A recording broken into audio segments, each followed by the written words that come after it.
فأنا ناصح لإخواني بالصدع بالحق تبيض وجوههم. السكوت في مسألة الحزبية يضرها، فاصدع بما تؤمر وأعرض عن المشركين.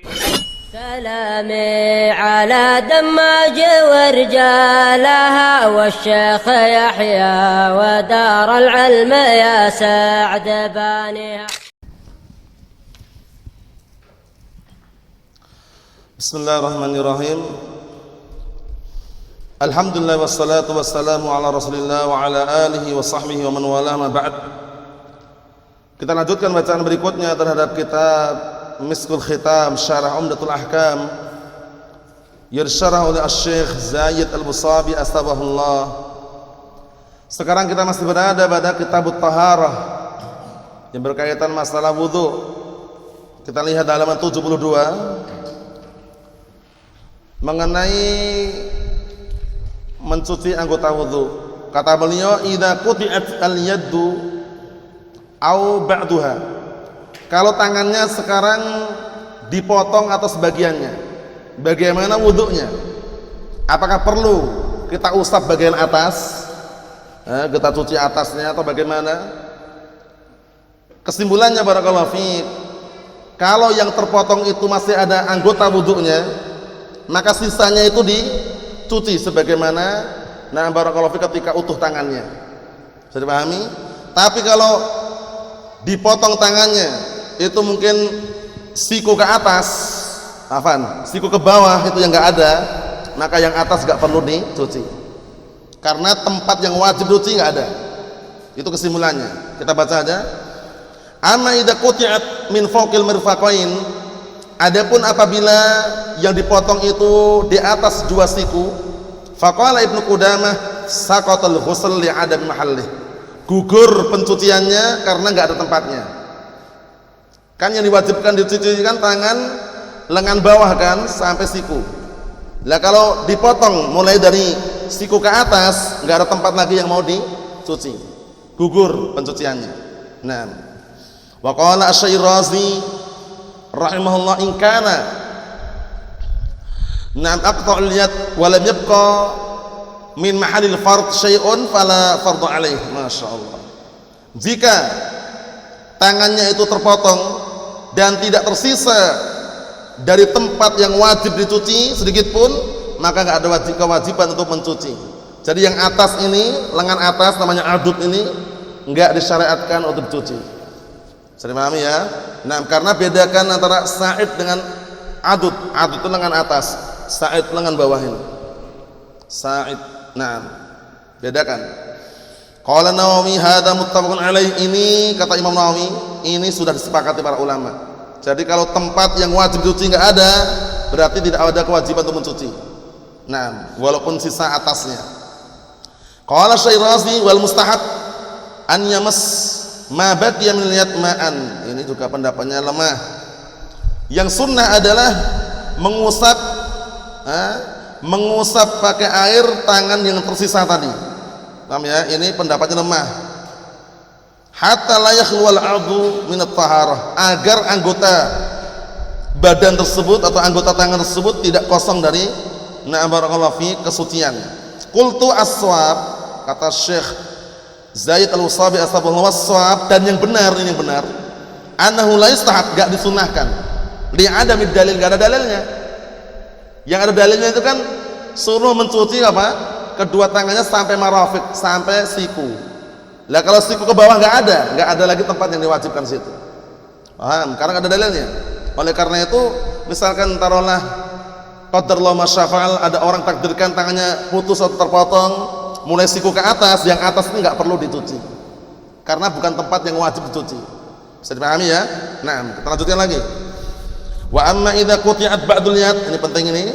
Adapun apabila yang dipotong itu sebagian tangannya, dilihat lagi sebagian tangannya yang bagian mana yang dipotong. Faqala Ibnu Qudamah wa in quti'at yaduhu min dunil mirfaq, kalau yang dipotong itu adalah tangannya di bawah siku, paham ya? Nah, barakallahu fiik, berarti mungkin lengannya lah dipotong, lengannya terpotong misalkan, ya kan? Berarti masih ada sisa atau tidak? Yang sisa inilah yang dicuci. Bisa dipahami? Naam, kata beliau, ghuslu ma baqiya min mahall fard, maka mencuci yang tersisa dari apa? Tempat yang wajib dicuci tadi. Bisa dipahami? Jadi dilihat putusnya tangan tersebut, dipotongnya tangan tersebut mulai dari mana itu.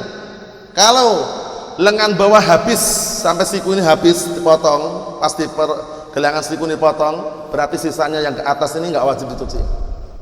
Paham ya? Dan enggak sunah juga, enggak ada dalilnya. Paham ya? Nah, walaupun alasannya biar nanti terkena air itu enggak ada dalilnya.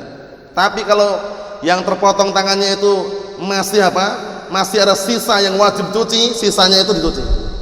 Itu kesimpulannya.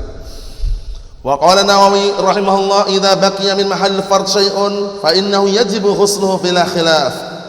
Al-Imam Nawawi mengatakan apabila masih tersisa tempat yang wajib sedikit saja, maka wajib mencucinya tanpa ada perselisihan.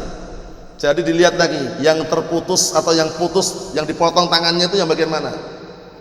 Kalau yang dipotong bagian bawah masih ada sisa yang wajib dicuci, maka sisa tersebut wajib dicuci. Mafhum? Naam. Qultu, aku katakan, dalilu dzalik, dalilnya adalah perkataan Allah Ta'ala, qaulu Ta'ala, fattaqullaha mastata'tum. Bertakwalah kalian semuanya kepada Allah semampu kalian. Nah, kita mencuci yang sisa wajib dicuci tadi mampu enggak? Mampu cuci. Naam. Wa hadits Abi Hurairah anhu anna Rasulullah sallallahu alaihi wasallam qala wa idza amartukum bisyai'in fa'tu minhu mastata'tum. Dan juga dalil yang lain perkataan Nabi kita Muhammad alaihi wasallam dari hadits Abi Hurairah anhu bahwasanya Rasulullah alaihi wasallam berkata, apabila aku perintahkan kalian dengan suatu perintah, maka kerjakanlah semampu kalian, datangilah semampu kalian. Akhrajal Bukhari Muslim. Wa amma idza quti'al yad minal mirfaq, penting ini. Adapun kalau dipotong tangannya, apabila dipotong tangannya dari siku, paham ya?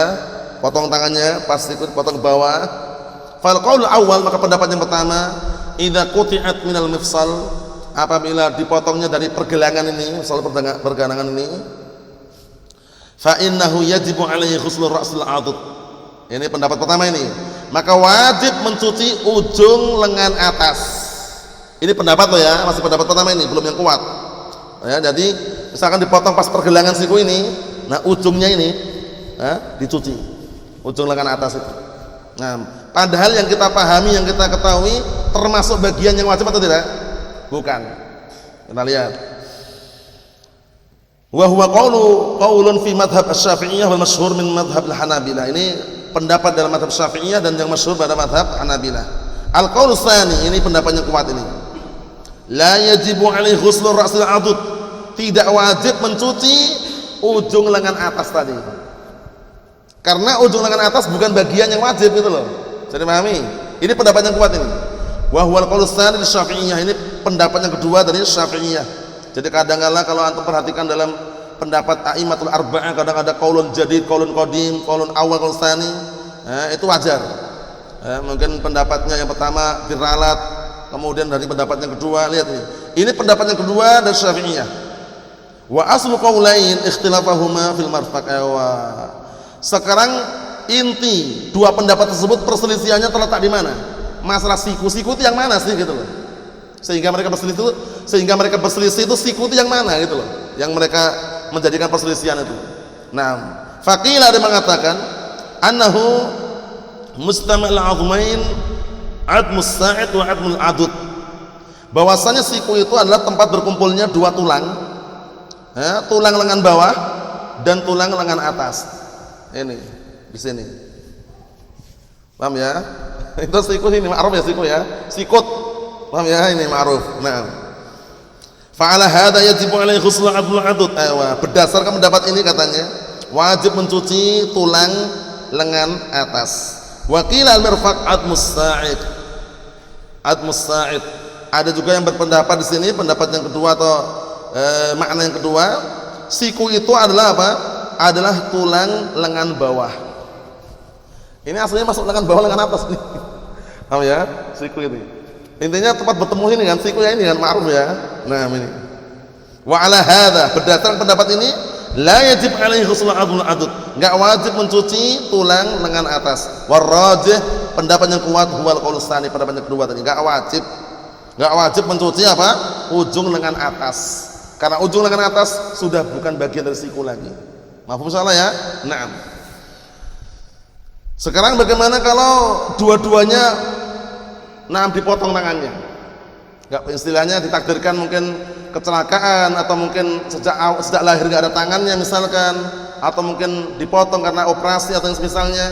Nah, kita lihat maqtu'ul yadain idza lam yajid man yuwaddi'uhu. Sekarang pembahasan yang agak beda sedikit. Kalau kedua tangannya itu terpotong, paham ya? Kemudian enggak ada yang memudukkan dia. Dia kedua tangannya enggak ada, orang yang memudukkan dia enggak ada gitu loh. Terus bagaimana? Sebelum kami baca, kami sebutkan global kesimpulannya, dia sholat sesuai dengan kemampuan dia, keadaan dia. Paham ya? Nah, karena dia posisinya seperti apa? Seperti ibaratnya air dan tanah. Jadi ketika enggak ada air atau enggak mampu menggunakan air, paham ya? Nah, maka dengan tayamum. Paham ya? Maksudnya kalau dia enggak mampu sama sekali, ya kan? Kalau enggak ada tangan sama sekali kan, walaupun lengan atas saja kan enggak bisa apa-apa kan? Nah, itu maka dia sholat sesuai dengan keadaannya, diniatkan dah wudu, diniatkan bersuci. Paham ya? Kita lihat dulu. Qala Ibnu Qudamah rahimahullah, fa in kana aqtal yadain, apabila orang tersebut kedua tangannya terpotong, fa wajada man yuwaddi'uhu, tapi mendapatkan orang yang memudukkan dia, mutabarri'an. Paham ya? Mutabarri'an itu sukarela. Paham ya? Dalam artian tuh enggak perlu nyewa orang. Ada orang yang istilahnya berbuat baiklah, sini aku mudukkan. Lazimahu dzalik, wajib dia. Wajib orang yang memudukkan tadi wajib dia apa?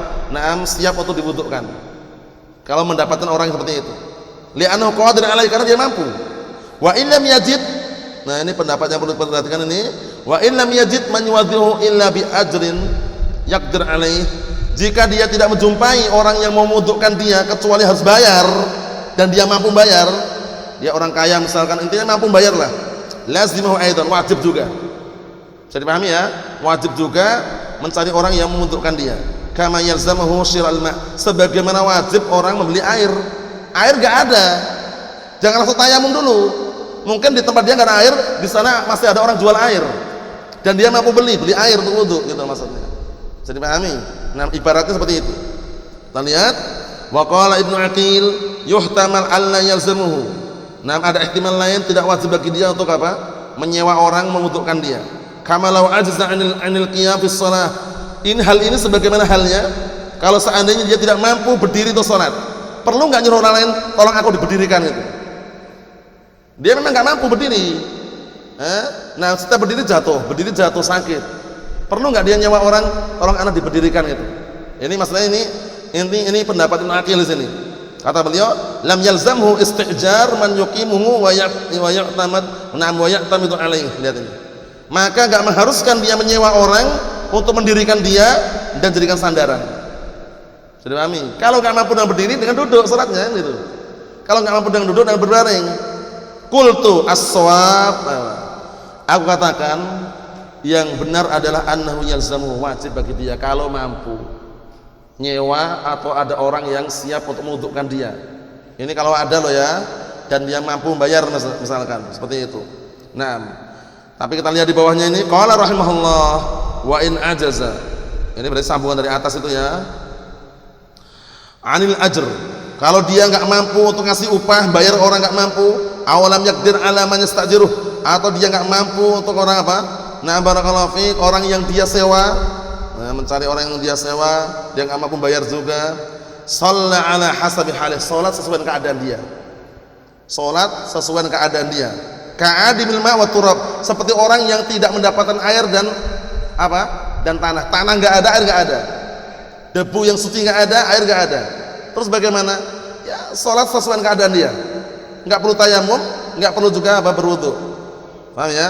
Wa in wajada man yumammimuhu, jika dia mendapatkan orang yang mentayamumkan dia, walam yajid man yuwaddi'uhu, dan dia tidak mendapatkan orang yang memudukkan dia, lazimu tayammum, berarti wajib tayamumnya. Dia ada orang yang siap mentayamumkan dia, tapi enggak ada orang sama sekali yang siap memudukkan dia, maka yang wajib mentayamum. Ka'adil ma' idza wajad turab, seperti orang yang tidak mendapatkan air apabila dia mendapatkan tanah, debu yang suci maksudnya. Wa hadza madhhab Syafi'i wa la a'lam fihi khilafan. Ini pendapat Syafi'i dan aku tidak mengetahui ada perselisihan dalam hal ini. Kesimpulannya barakallahu fiik. Jadi kalau seandainya nggak mampu sama sekali, nggak mampu nyewa, nggak mampu juga mendapatkan orang yang dia sewa dibayar untuk mewudhukan dia semampunya, sholat semampunya. Paham ya? Nah, walaupun dia taruhlah nggak wudhu, nggak tayamum pun, nah karena nggak ada orang tadi semampunya. Paham ya? Cukup dengan niatan dia. Nah, karena sebutkan riwayat yang lain, di saat orang itu masih mampu sholat, walaupun bagaimanapun keadaan tetap sholat. Walaupun dengan ima itu isyarat mata, kedipan mata, intinya selama dia masih mampu dengan sadar diri dia itu sholat, itu insya Allah masih terima dan tetap wajib sholat. Paham ya? Beda halnya kalau nggak mampu sama sekali. Nah, yang terakhir, idza kana tahtal atfar wasakhun yamna' wusul ma. Sekarang apabila di bawah kuku, kita punya kuku itu ya, nah ada kotoran yang menghalang-halangi sampainya air ke dalam kuku ini, dalam daging dalam kuku ini. Ya, ini menunjukkan bahwasanya kalau kukunya panjang biasanya ada kotoran-kotoran itu kan, bagaimana hukumnya gitu loh. Sah nggak wudhunya gitu. Nah, kita lihat di sini ada 3 pendapat. Pendapat yang kuat nanti pendapat yang ketiga nanti. Kita baca dulu. Al-qaul awal, pendapat pertama, yajibu izalatuhu mutlaqan. Nah, wajib menghilangkan secara mutlak. Paham ya? Ini nanti kaitannya barakallahu fiik. Bisa kotoran yang diinginkan itu kotoran yang nempel di kuku tersebut, paham ya? Atau kotoran yang ada di dalam kuku, atau nanti dikiaskan juga dengan tangan yang ada darah kering di situ, nempel itu, atau adonan. Paham ya? Kadang-kala orang mungkin bikin adonan kemudian masih terlewatkan ya di tangan atau yang anggota wudhunya bagaimana, itu nanti disebutkan beliau di sini. Kita lihat dulu. Wala yasihul wudhu ma'a wujudihi, dan tidak sah wudhu bersamaan adanya kotoran tadi yang menghalang-halangi sampainya air ke dalam anggota wudhu tadi. Wa huwa qaulul mutawali min asy-Syafi'iyah wa Ibnu Aqil min al-Hanabilah. Ini pendapat dari kalangan Syafi'iyah dan juga Ibnu Aqil dari kalangan Hanabilah. Hujjatuhum, hujjah mereka, anna mahallal yad istatara bima laisa min khalqatil asl sitran mana isalal ma ilaihi ma'imkan isal. Perhatikan ini, hujah mereka dari mereka adalah bahwasanya tempat tangan tersebut tertutupi dengan penutup yang bukan ciptaan aslinya. Kotoran yang ada di dalam kuku kita ini memang ciptaan asli dari Allah Ta'ala atau sesuatu kotoran yang masuk gitu, sesuatu dari luar kan. Jadi kita bisa mengelak gitu, maksudnya itu bisa membersihkan, bukan sesuatu yang kita tidak bisa mengelak. Nah, ini hujah mereka ya. Nah, sehingga menutupi menghalang-halangi sampainya air kepada tempat yang seharusnya sampai. Fa asbaha ma law kana alaihi syam'un wa ghair, sebagaimana ini serupa dengan kalau seandainya ada di atasnya ada syam'un itu lilin. Paham ya? Tetesan lilin. Kadang-kala kalau kita nyalakan lilin itu kan kadang kalau netes kan bisa nempel di tangan kan. Nah, seperti itu. Wa li anna hadzal wasqa law kana fi mawdin akhar min al-badan lam tasih taharah. Sama halnya kalau seandainya kotoran ini pun ada di tempat yang lain yang ada dalam badan kita ini, yang anggota wudhu juga yang lainnya ada, misalkan di kaki atau misalkan di lengan, lam tasih taharah, enggak sah taharahnya, dibersihkan dulu maksudnya itu. Paham ya? Ini kaitannya dengan masalah apa nih kesimpulannya? Kalau kotorannya itu banyak dan benar-benar menghalang-halangi. Tapi kalau kotornya tipis, paham ya? Syai'un yasir, sesuatu yang sedikit, ma'fu, diampuni nanti. Itu kesimpulannya. Kita lihat aja.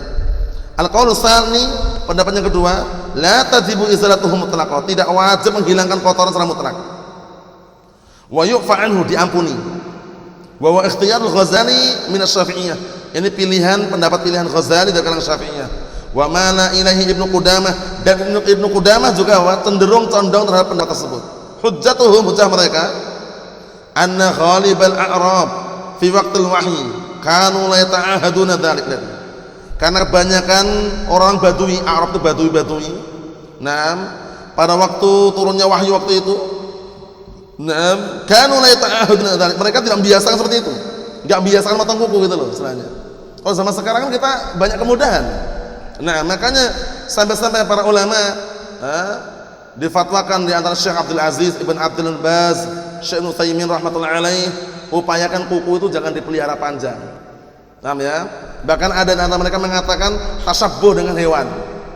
Nah, ayam itu kan, antum lihat ayam tuh kukunya panjang-panjang, ya kan? Makanya kita jangan banyak alasan kalau kita nggak punya kuku nanti nggak bisa kerja. Ustaz, bisa diupayakan tanpa harus melihara kuku gitu loh. Paham ya? Nah, kemudian sebagian mereka juga nyebutin ilahnya tasabbuh dengan para tukang sihir. Paham ya? Nah, intinya adalah bentuk kesucian dan amalan sunnah, potongi kukunya, nggak dipelihara panjang gitu ya. Nah, ini sekedar selingan saja. Di sini syahidnya dulu orang-orang Badui itu nggak terbiasa mereka motong kuku. Wa ma'a dzalik lam yarid fi syai'in min al-athar amarahum bi'adadis shalah. Lihat ya. Bersamaan dengan itu tidak satu asar pun yang datang merintahkan mereka ngulangi salatnya. Ulangi salatnya karena kukunya panjang misalkan. Enggak ada. Walau kewajiban la bayyanahu Nabi SAW. Kalau seandainya wajib, niscaya Rasulullah akan menjelaskan kepadanya. Li'annahu la yajuz akhirul bayan an waqtil hajah. Ya kan? Posisi turun wahyu loh ya. Karena nggak boleh menunda penjelasan pada waktu diperlukan. Ini kaidah, ini dihafalkan ini. Yang dilarang itu adalah ta'khirul bayan fi waqtil hajah. Menunda penjelasan pada waktu diperlukan itu nggak boleh. Jadi diperbolehkan ta'khirul bayan ila waqtil hajah. Itu boleh. Menunda penjelasan sampai waktu diperlukan. Anak kecil belum paham masalah pernikahan, belum paham masalah kekeluargaan, dia tanya, kalau menikah itu bagaimana? Syaratnya bagaimana? Maharnya bagaimana? Nadhar bagaimana? Itu anak kecil. Antum menunda penjelasan sampai dia apa? Dewasa, sampai diperlukan boleh. Jadi bedakan dua kaidah ya. Yang enggak boleh itu ta'khirul bayan an waqtil hajah atau fi waqtil hajah. Itu enggak boleh. Menunda penjelasan pada waktu diperlukan itu enggak boleh. Bisa dipahami? Yang diperbolehkan ta'khirul bayan ila waqtil hajah. Menunda penjelasan sampai waktu diperlukan. Bisa dipahami ya? Nah, kita lanjutkan. Wa aidan qalu li'annahu yashuk al-ihtiraz minhu. Dan juga mereka mengatakan sangat sulit untuk berlebih dari kotoran-kotoran tersebut di dalam kuku. Nah, jadi kita lihat sini al-qaulus tsani salis yang kuat ini pendapat yang kuat, pendapat yang ketiga. In kana ma tahta dzufr yasiran, jika kotoran yang ada di bawah kuku itu sedikit, ufiya anhu, diampuni. Ini yang kuat. Karena kita kan nggak bisa mengelak juga. Bagaimanapun kuku kita ini kalau dapat yang dikit aja kotorannya biasanya. Ya kan, sulit mengelak itu loh istilahnya. Nah, kalau sedikit ufiya anhu. Paham ya? Tapi kalau sampai setengah kilo nggak mungkin ya, apa ya? Nah, maksudnya itu sedikit, nah sesuatu sedikit itu loh, itu diampuni. Enfash, nah jika tebal banyak, wajibat izratuhu, wajib menghilangkan kotoran tadi. Bisa dipahami? Wa madhhab Malikiyah, ini pendapat Malikiyah, wa wajhun fi madhhab Hanabilah, dan satu sisi dari madhhab Hanabilah, wa auma alaihi Ibnu Daqiq al-Id, dan juga Ibnu Daqiq al-Id mengisyaratkan pada pendapat tersebut. Wa rajjahu Ibnu Taimiyah, dikuatkan Syekhul Islam Ibnu Taimiyah. Qala Ibnu Taimiyah rahimahullah taala, wa in mana'an na'am yasir wasakhin dhufrin wa nahwih musulma, jika barakallahu fiik sesuatu yang sedikit kotoran yang dalam kuku tersebut menghalang-halangi sampainya air sedikit tapi ya, sahat taharah, sah bersucinya. Ingat-ingat, wa huwa wajhun li ashabina, ini adalah sisi pendapat dari ashabina itu kalau yang mengucapkan Imam Nawawi dan semisalnya itu biasanya apa? Syafi'iyah, paham ya, seperti itu. Tapi kalau yang mengucapkan imam yang lain kadang dilihat dia cenderungnya kemana, bisa Imam Ahmad dan semisalnya. Wa misluhu, dan yang semisal itu kullu yasirin mana'a musulma, sesuatu yang sedikit yang menghalang-halangi sampainya air. Haitsukan, barakallahu fiik, bagaimanapun keadaannya dia terhalang-halangi karena sesuatu yang sedikit. Seperti apa? Darah. Habis nyembelih ayam, ketika sebelum nyembelih ayam dia wudhu dulu. Misalkan wudhu mau ke masjid itu, kemudian ada yang minta sembelihkan. Kemudian darahnya nyiprat. Darahnya istilahnya apa ya? Nah, nyiprat itulah istilahnya ya. Bertebaran gitu ya, berserakan, nempel sebagian di barakallahu fiik, di tangannya. Kemudian dia misalnya batal wudhu lagi. Paham ya? Dan ada yang tidak barakallahu fiik ketahuan atau enggak bersih, masih ada sedikit, diampuni. Sedikit tapi ya, ingat ya, sedikit ya. Wa ajin, apa ajin? Adonan. Juga bisa adonan donat itu misalkan apa ya, atau adonan yang lain dah, cilok misalkan ya. Nah, kemudian nempel dikit, itu diampuni. As-shawab wal qaul salis, yang kuat adalah pendapat yang ketiga. Wallahu alam. Ini penting ya, ilmu seperti ini kadang-kala kita perlukan. Nah, misalkan ya tadi itu adonan darah ya kan, atau semisalnya ternyata kalau sedikit diampuni. Paham ya? Ada pun yang berikutnya insyaallah taala mengenai mengusap kepala pada pertemuan yang akan datang. Kesimpulannya mengusap kepala adalah ruknun min arkanil wudu. Salah satu rukun daripada rukun-rukun wudu, bukan mencuci tapi cukup mengusap dan itu pun satu kali. Wallahu a'lam bissawab. Alhamdulillahirabbil alamin.